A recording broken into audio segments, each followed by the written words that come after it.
Halo semuanya, selamat datang kembali. Apa kabar kalian semua? Semoga baik-baik saja. Pada video kali ini kita akan membahas spoiler lanjutan dari sebuah film animasi yang berjudul Legend of Martial Immortal. Baiklah, daripada kalian semua penasaran, mari kita mulai saja pembahasan spoiler lanjutan untuk episode kali ini. Tanpa berbasa-basi lagi, langsung saja kita mulai videonya.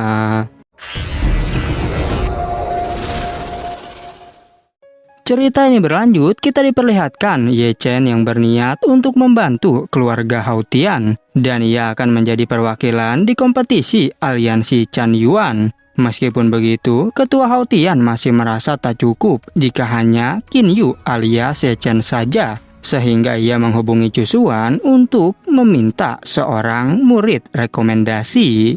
Kedatangan Guru Xuan hanya mengirim murid yang bernama Ziyang untuk membantu keluarga Hao Tian. Dan setelah itu, ia segera pergi sehingga tak bertemu dengan Ye Chen. Bahkan ketua Hao Tian juga meminta bantuan pada Sun Woyan dan 3 teman Ye Chen lainnya. Di sisi lain, terlihat Ye Chen yang bertanya-tanya apakah ia masih bisa bertemu dengan ibunya. Karena sekarang ini, ia telah berada di istana Hao Tian. Meskipun Ye Chen juga tidak tahu siapakah ibunya yang asli. Singkat cerita, tibalah mereka di kompetisi kota kuno Chan Yuan. Di sana, ketua Hao Tian segera memberi hormat pada Master Chan Yuan. Tetapi seperti biasa, menurut Master Chan Yuan, keluarga Hao Tian datang lebih awal dari keluarga lainnya. Tak berselang lama, datang keluarga Yuan. Saat itu, tetua bertanya pada Duanmu, apakah kau merasa tertekan menghadapi mereka? Namun Duanmu menjawab agar tetua tak perlu khawatir. Lagi pula keluarga Hao Tian sangat lemah, apalagi sampai membawa sekelompok alkemis yang tak bisa bertarung. Melihat kedatangan Baili Duanmu membuat 3 teman Ye Chen merasa khawatir, karena Duanmu berada di peringkat yang lebih tinggi. Tapi meskipun begitu, Duanmu bukanlah tandingan bagi Li Xiuming.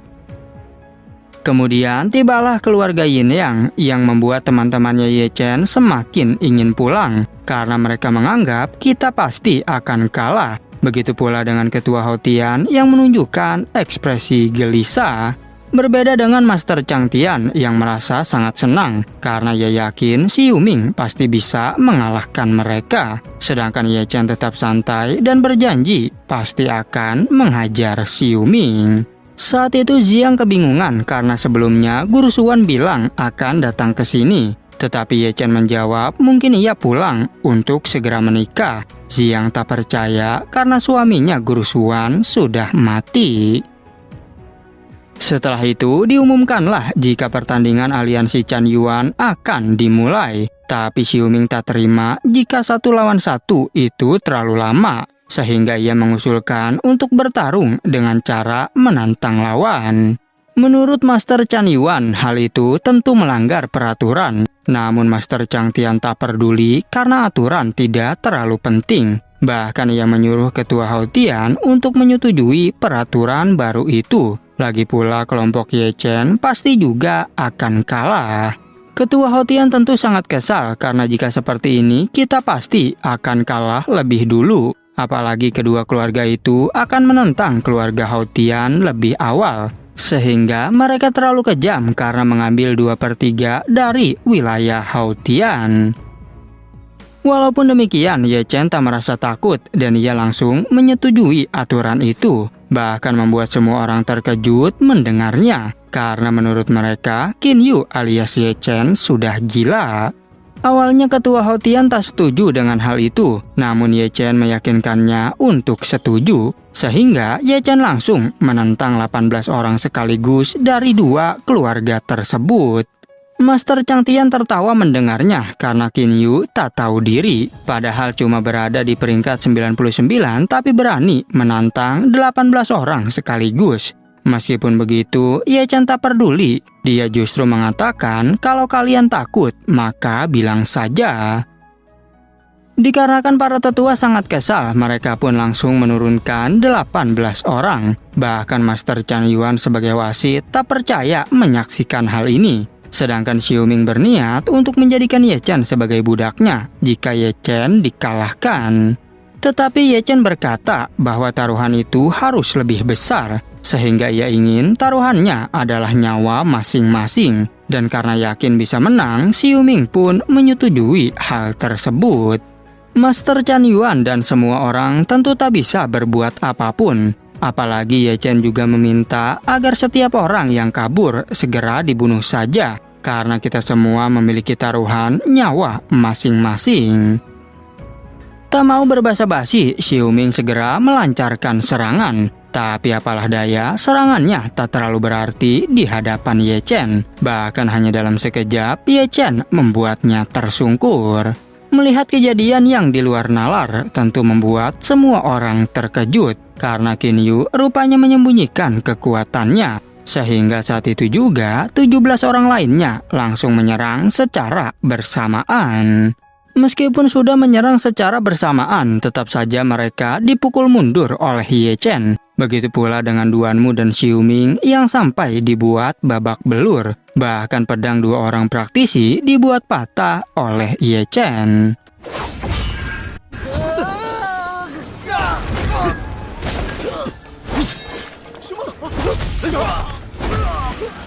Tetua Yuan tak percaya bagaimana mungkin Qin Yu bisa sekuat ini. Begitu pula dengan Master Chang Tian yang semakin khawatir dengan Xiuming. Namun Ye Chen mengingatkan bahwa sebelumnya kita semua telah bertaruh nyawa, sehingga kalian para tetua tak boleh ikut campur.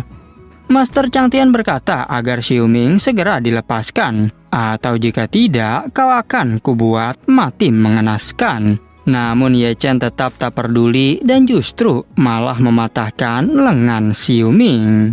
Karena tak punya pilihan lain, Master Chang Tian pun bertanya apakah sebenarnya yang kau inginkan. Ye Chen menjawab bahwa kau harus memberiku uang yang banyak. Dan karena sudah sangat marah, Master Chang Tian pun langsung menyerang Ye Chen.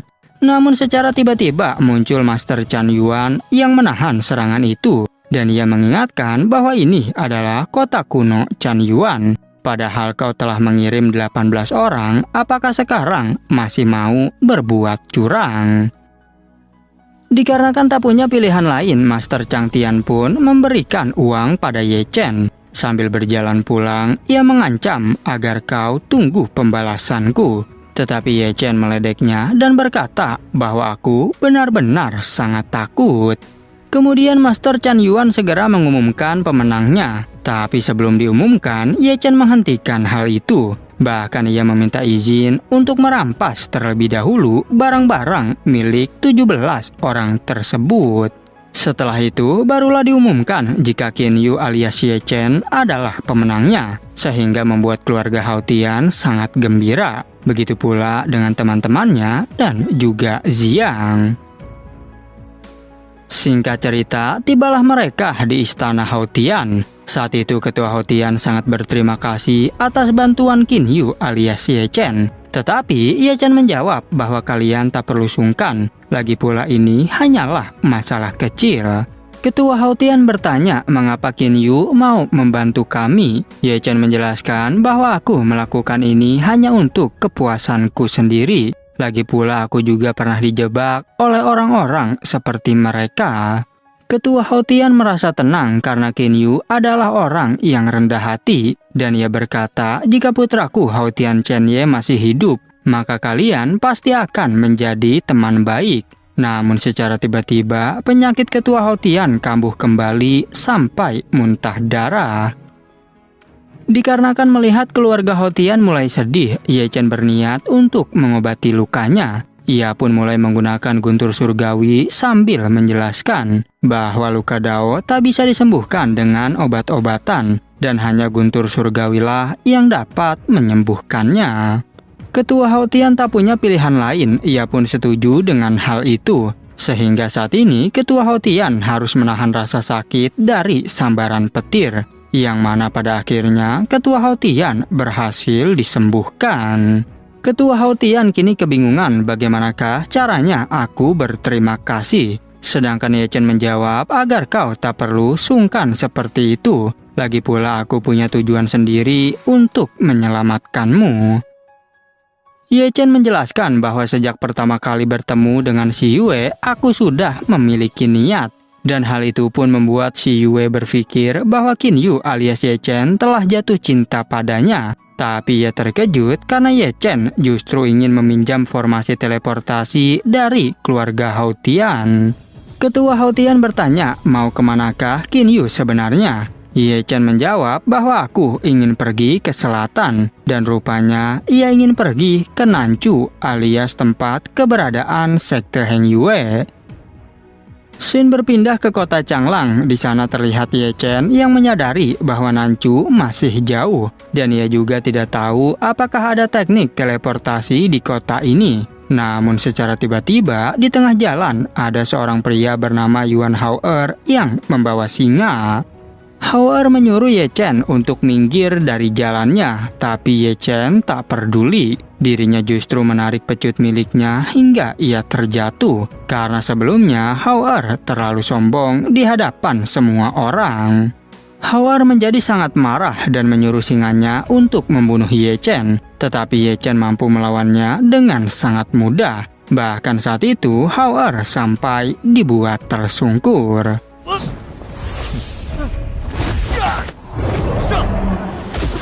Tak berhenti sampai di situ, Ye Chen terus menghajarnya sampai babak belur. Bahkan semua orang yang melihatnya sungguh tak percaya, karena sepertinya orang ini tak mengetahui identitas dari Hao-er.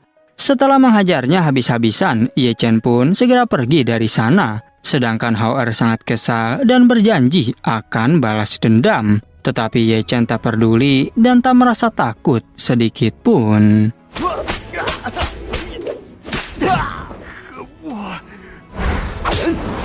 Kemudian tibalah Ye Chen di tempat teleportasi dan ia berbicara pada seorang tetua jika dirinya ingin meminjam formasi teleportasinya. Tapi tetua itu bertanya, memangnya kau ingin pergi kemana? Ye Chen menjawab bahwa aku ingin pergi ke wilayah Nanchu. Tetua itu menjelaskan perlu 100.000 batu roh untuk jarak 100.000 mil. Dan Ye Chen terkejut karena menurutnya ini terlalu mahal. Tapi tiba-tiba saja datang Hao-er yang bilang agar tetua jangan biarkan orang ini pergi. Tetua itu bertanya siapakah orang yang telah melukaimu. Hao-er pun menjawab bahwa orang itu adalah dia. Sehingga tetua itu pun segera pergi untuk mengejar Ye Chen. Tetua itu segera menghempaskan serangannya ke arah Ye Chen. Tetapi Ye Chen tetap santai menghadapinya. Bahkan hanya sekali pukul, tetua tersebut langsung terpental. Tetua itu kebingungan bagaimana mungkin bocah sepertinya bisa sekuat ini. Dan karena terpaksa, sang tetua pun langsung mengeluarkan senjata spiritual. Tetapi lagi-lagi, Ye Chen mampu mengalahkannya dengan pedang spiritual miliknya. Tetua itu kebingungan pedang apakah sebenarnya yang kau miliki. Karena pedang milik Ye Chen mampu membuat senjatanya sampai terguncang. Tapi tiba-tiba muncul dua tetua lagi yang segera memanggil nama Qin Yu. Ye Chen cukup terkejut karena identitasnya sudah diketahui. Sehingga ia pun memutuskan untuk pergi lebih dulu. Dan ia berjanji pasti akan memberikan pelajaran kepada 3 tetua Yuan tersebut.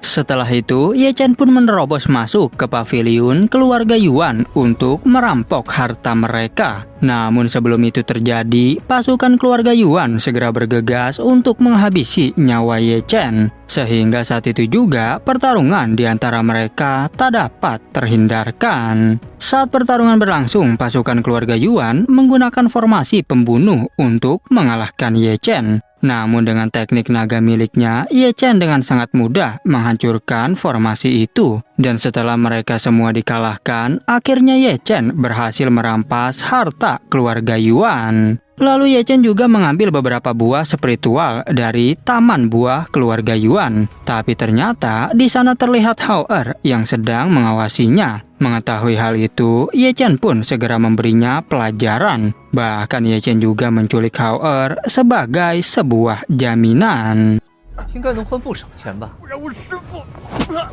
那可由不得你。 Kemudian Ye Chen pergi ke bawah puncak Gunung Ungu untuk menahan Hao Er di sana. Dirinya juga mengingatkan agar keluarga Yuan menyiapkan 100.000 batu spiritual untuk menebus Hao Er. Tak mau banyak berpikir, 4 tetua keluarga Yuan pun segera menuju ke tempat yang Ye Chen katakan. Sesampainya di sana, para tetua tersebut segera meminta Ye Chen untuk melepaskan Hao Er. Tapi tetua baju kuning tak menyangka jika Qin Yu masih hidup, karena sebelumnya ia telah menghabisi Qin Yu dengan tangannya sendiri. Dan baru diketahui jika yang ia habisi adalah salah satu klon milik Ye Chen. Tak hanya itu saja, tetua baju hitam juga terkejut karena Ye Chen telah membunuh singa merah miliknya. Karena sudah sangat marah, tetua itu pun segera bergegas menyerang Ye Chen. Tapi dengan gerakan cepat, Ye Chen justru menarik tubuh Hao Er dan berkata, apakah nyawa tuan muda Hao Er tak berharga? Sehingga hanya dengan 1 juta batu spiritual membuat kalian tak peduli padanya.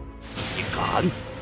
那就看看谁快呗。 考虑留你全尸。 Namun tetua itu menegaskan, di manakah kau menyembunyikan anggota keluarga Yuan yang lainnya? Ye Chen menjawab bahwa aku hanya menculik 1 orang saja. Tapi tiba-tiba saja tetua baju hitam pun segera melancarkan serangannya ke arah Ye Chen. Bahkan ia juga berkata bahwa berani sekali tubuh kloningmu mempermainkan diriku. Dikarenakan tak mau menghadapi mereka, kloningan Ye Chen pun langsung menghilang. Dan tetua itu pun memberitahu tetua yang lainnya bahwa tubuh asli Ye Chen berada di gunung lain. Sehingga saat itu mereka semua bergegas untuk mengejar Ye Chen. Saat itu mereka semua melancarkan serangan agar bisa mengalahkan Ye Chen. Karena tak punya pilihan lain, Ye Chen pun membalas serangan dari mereka semua. Namun saat itu, Ye Chen dibuat kewalahan oleh serangan mereka. Bahkan Ye Chen sampai menelan banyak pil untuk memanggil ujian guntur dari langit.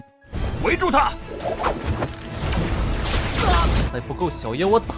Setelah itu, Ye Chen pun segera kembali melancarkan serangan untuk menghabisi para tetua keluarga Yuan. Bahkan karena serangan dari Ye Chen membuat para tetua itu sangat kewalahan. Dan tetua baju hitam juga bergegas pergi agar terhindar dari serangan guntur milik Ye Chen. Di sisi lain terlihat Cusuan yang menyaksikan guntur langit tersebut. Ia berkata, jika kau benar masih hidup, di manakah kau saat ini? Dan ketika Ye Chen mengejar semua tetua, naga Taisu mengingatkan agar Ye Chen berhenti menyombongkan diri. Karena setelah guntur langit ini berlalu, pasti tubuhmu akan melemah. Mendengar penjelasan tersebut, Ye Chen pun bergegas untuk pergi. Dan para tetua yang menyadarinya segera berpencar untuk mencari keberadaan Ye Chen. Setelah 1 hari kemudian, di sebuah gunung, Ye Chen mendengar seseorang berteriak agar keluarga Yuan membawa batu spiritual untuk menebus anggota keluarganya. Mendengar orang tersebut, Ye Chen menyadari bahwa ternyata orang itulah yang menculik anggota keluarga Yuan dan yang lainnya. 紫山之巅， 竟劈得漫天乱。 Kemudian Ye Chen langsung ke tempat teleportasi untuk mendatangi orang tersebut. Namun Ye Chen tak menyadari jika Cusuan juga muncul dari formasi setelah ia pergi. Hal itu dikarenakan mereka berdua berlawanan arah. Setelah sampai di sana, Ye Chen mengeluarkan senjatanya untuk menyerang kakek tersebut. Tapi kakek itu segera berlari saat menyadari Ye Chen datang untuk menghabisinya. Bahkan kakek tersebut berkata, aku sama sekali tak mengenalmu, mengapa kau menyerangku? Setelah perkelahian itu, mereka berdua berbincang tentang beberapa hal. Dan ternyata nama kakek tersebut adalah Tai Yi. Kakek Tai Yi juga memberikan sebuah token giok pada Ye Chen. Ia menjelaskan bahwa token ini akan sangat berguna saat kau tiba di lembah Siling. Setelah menerima giok itu, Ye Chen pun segera bergegas untuk pergi. Namun tiba-tiba saja kakek Tai Yi bertanya, apakah kau tahu tentang buah ginseng 5 warna? 有啥事就直说吧。 哎，可不是白送你的五彩灵神果。 Kemudian kakek Tai Yi menjelaskan bahwa aku tahu di mana tempat buah ginseng 5 warna berada. Tetapi aku tak bisa melawan penyihir dari Gunung Yin seorang diri. Karena penyihir Gunung Yin memiliki tingkat kultivasi yang sangat kejam. Bahkan dia juga memakan jiwa inti dari seorang bayi. Ye Chen bertanya apakah tingkat meditasi dari penyihir Gunung Yin tersebut. Kakek Taiyi menjawab bahwa ia berada di tingkat meditasi level 8. Mendengar hal itu, Ye Chen bergegas untuk pergi karena tak mungkin ia bisa mengalahkannya. Tapi kakek Taiyi memberitahu bahwa ada seseorang di tingkat meditasi level 6 yang bisa membantu kita. Kemudian datanglah seorang pria yang dimaksud oleh kakek Taiyi. Kakek Taiyi pun memperkenalkan bahwa nama pria ini adalah Wu Sanpao dari Pulau Naga Hitam. 看好自己的宝贝，大泽黑龙岛的乌三炮。 Setelah itu, mereka bertiga segera menuju ke tempat penyihir Gunung Yin berada. Kakek Taiyi berkata bahwa setiap 10 tahun sekali penyihir Gunung Yin memulihkan darahnya. Dan saat pemulihan darah, ia tak suka melakukan gerakan yang berlebihan dalam unsur sejati. Jadi sebaiknya nanti kita bisa bertindak lebih cepat. Ye Chen bertanya apakah saat dalam kondisi lemah ia akan meminta bantuan. Kakek Taiyi menjawab bahwa penyihir Gunung Yin tak akan melakukan hal itu. Selain itu juga, hanya beberapa orang yang tahu tentang rahasia pohon ginseng ini. Kemudian kakek Taiyi segera membuat formasi teleportasi untuk menuju ke sana. Lalu Ye Chen berkata pada Sanpao bahwa kakek Taiyi memiliki banyak pengetahuan. Dan Sanpao menjelaskan jika kakek Taiyi dulu berada di tingkat Heavenly Kuasi. Namun saat ini tingkat kultivasinya mulai menurun. Setelah itu mereka pun telah tiba di tempat penyihir Gunung Yin berada. 他以前可是准天境， 不用再担心续命的事了。 Dan pada akhirnya, spoiler untuk episode 64 pun bersambung. Oke, cukup sekian, terima kasih untuk video kali ini dan sampai jumpa di video berikutnya.